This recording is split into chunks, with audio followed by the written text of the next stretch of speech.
"If you're all prepared," Cerise sang, her voice wavering strangely where notes had to travel suddenly from cold water to hot, "I suggest we start right now."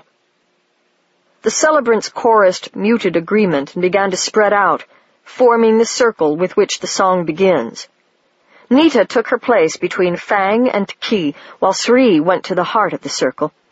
Ed swam away, toward the far side of the peak, and out of sight. Kit glided away from the circle, off behind Nita. She looked back at him. He found the spot from which he would watch, and gazed back at her. Nita swallowed one last time, hard. There was very little of her friend in that look. "Kit," she said on one low note. "Silent Lord," he said. And though it was his voice, it wasn't Kit. Nita turned away, sick at heart, and faced inward toward the circle again, and Sri lifted up her voice and sang the invocation. "Blood in the water I sing, and one who shed it. Deadliest hunger I sing, and one who fed it. Weaving the ancient-most tale of the seas sending, singing the tragedy, singing the joy unending. This is our shame. This is the whole ocean's glory. This is the song of the 12. Hark to the story, hearken and bring it to pass, swift, lest the sorrow long ago laid to its rest devour us tomorrow." And so it began, as in song Sri laid out the foundations of the story, which began before lives learned to end in resistance and suffering.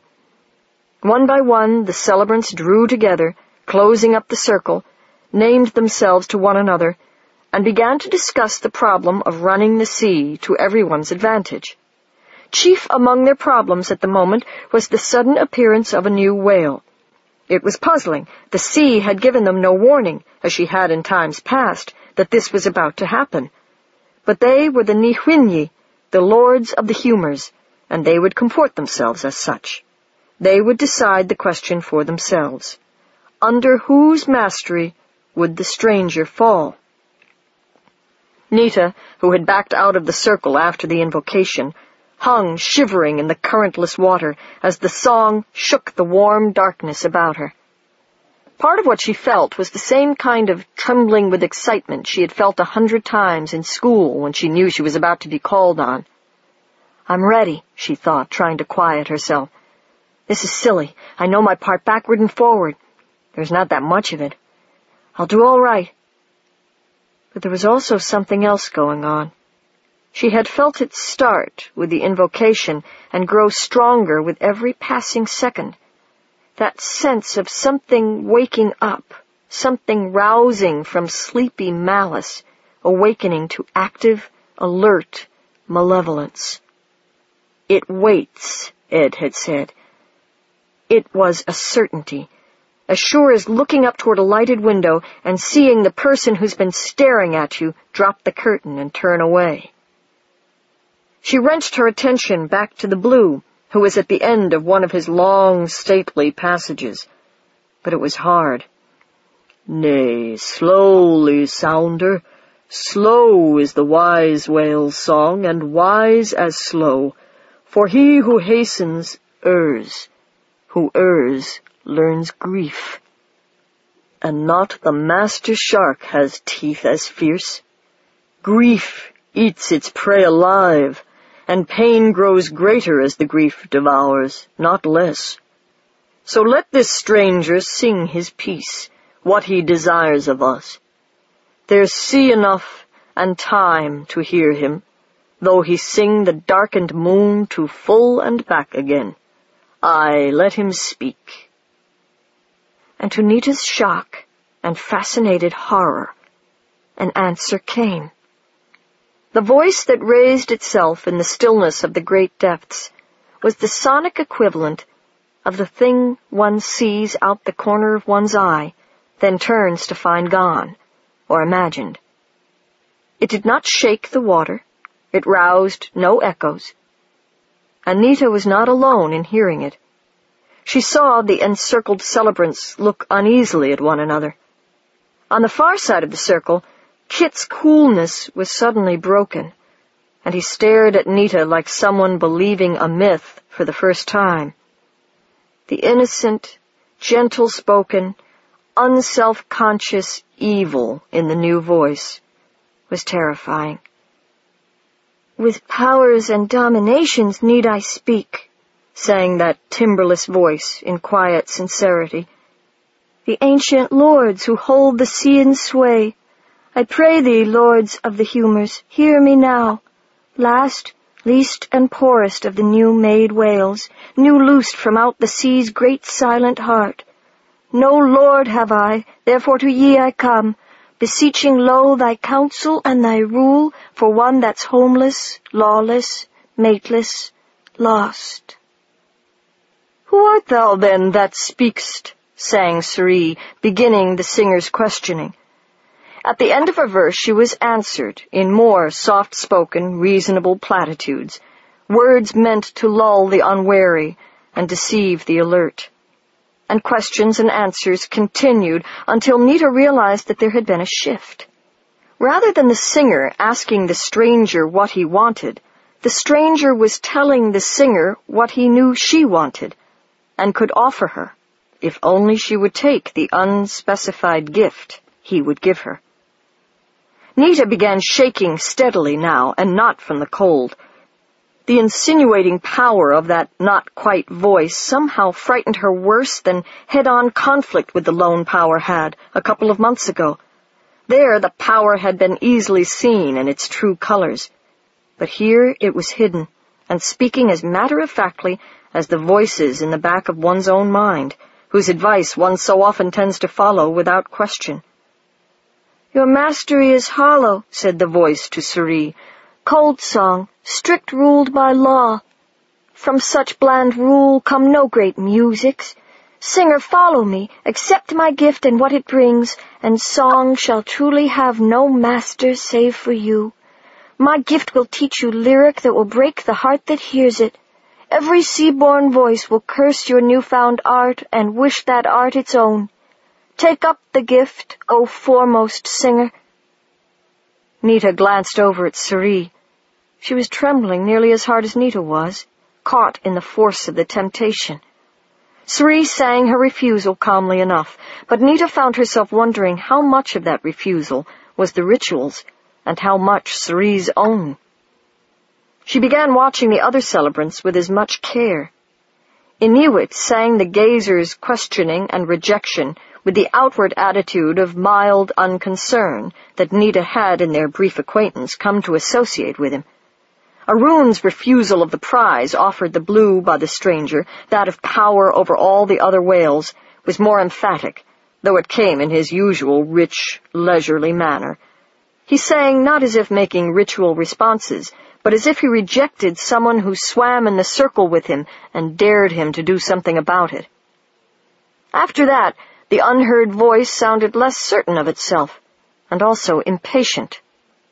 The song passed on to what would for the lone power be more successful ground, the wanderer and the killer and the forager, all of whom would succumb to the stranger's temptations and become the betrayed, those species of whales and fish to whom death would later come most frequently and most quickly. One by one, Roots and Fang and Hotshot sang with the lone one, were tempted, and in the place of the original masters, fell. Nita tried to keep herself calm, but had trouble doing it, for each time one of the celebrants gave in to the lone one's persuasion, she felt the voice grow a little more pleased with itself, a little more assured, as if something were finally going according to plan. Nita stared across at Kit. He traded looks with her and began to make his way around the circle toward her. The lone one was working on the last 3 whales in the circle now, the ones who would become the undecided. Their parts were the most difficult, being not only the longest sung passages, but also the most complex. The undecided argued with the lone power much more than did the untouched, who tended to refuse quickly, or the betrayed, who gave in without much fighting. Fluke sang first, the sounder's part. and strain began to show as the power offered him all the hidden knowledge of the great deeps, and the Sounder's song went from smooth-flowing melodies to rumbles and scrapes of tortured indecision. Not all that carrying on is in the song, Nita thought nervously. What's happening? And indeed, though the Sounder finished his passage and turned away, ostensibly to think about what the lone power had said to him, Nita could see that Fluke looked pallid and shaken as a whale that's sick. The listener fared no better. T'Key sang steadily enough to begin with, but when the voiceless voice offered him the power to hear everything that transpired in the sea, from the random thoughts of new-hatched fry to the secret ponderings of the continental plates, he hesitated much too long. So long that Nita saw Sri look at him in surprise and almost speak up to prompt him. It was bizarre. In rehearsals, T'Key had had the best memory of any of them. He finished his verses looking troubled and seemed relieved to turn away. It's what Sri said very early on, Nita thought. The whales picked have to be close in temperament to the original celebrants, loving the same kinds of things. But it makes them vulnerable to the temptations, too. And then Arenya began to sing, questioning the power in her disturbingly sweet voice, asking and answering. She showed no sign of the unease that had troubled the others. Nita glanced over at Kit, who had managed by this time to work his way fairly close to her. He swung his tail a fraction, a whale's version of a worried headshake. Arenya's singing was polished, superb, her manner poised, unruffled, royal. She sang her initial rebuff with the harsh certainty the Grey Lord's song called for. "Stranger, no more, give me no gift. Power am I, fear in the water as my foes flee. I need no boon. In the below all bow before me. Speak not to me, speak not of gifts." The voice that answered her was as sweet and poised as her own. "And do you then desire no gift of mine, you who have lost so much? Ah, no, you have strength of your own indeed, great strength of jaw, of fluke, of fin. Fear goes before your face, but sorrow follows after.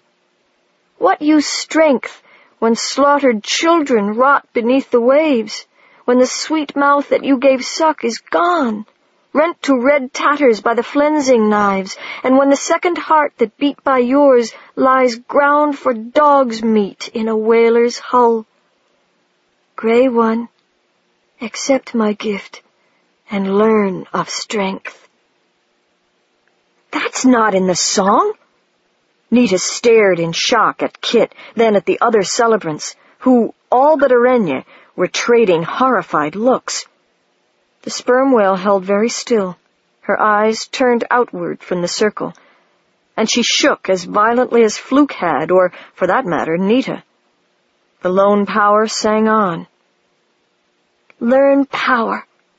Learn how wizardry may turn to serve your purpose, sinking the whalers deep, taking the brute invaders' lives to pay for that small life that swims the sea no more. Take up my gift." There is another life," Arenya sang, trembling now as if storm waters battered at her, breaking the continuity of the song. "Saved, she's saved. What matter? As if brutes who fear the sea are capable of thought, much less of love. Even a shark by accident may save a life, then turn and tear the newly saved.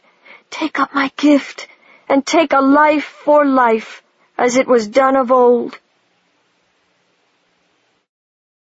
Slowly Arenya turned, and the glitter of the wizard light in her eyes, as she looked at Nita, was horrible to see. "Life," she sang, one low, thick, struggling note.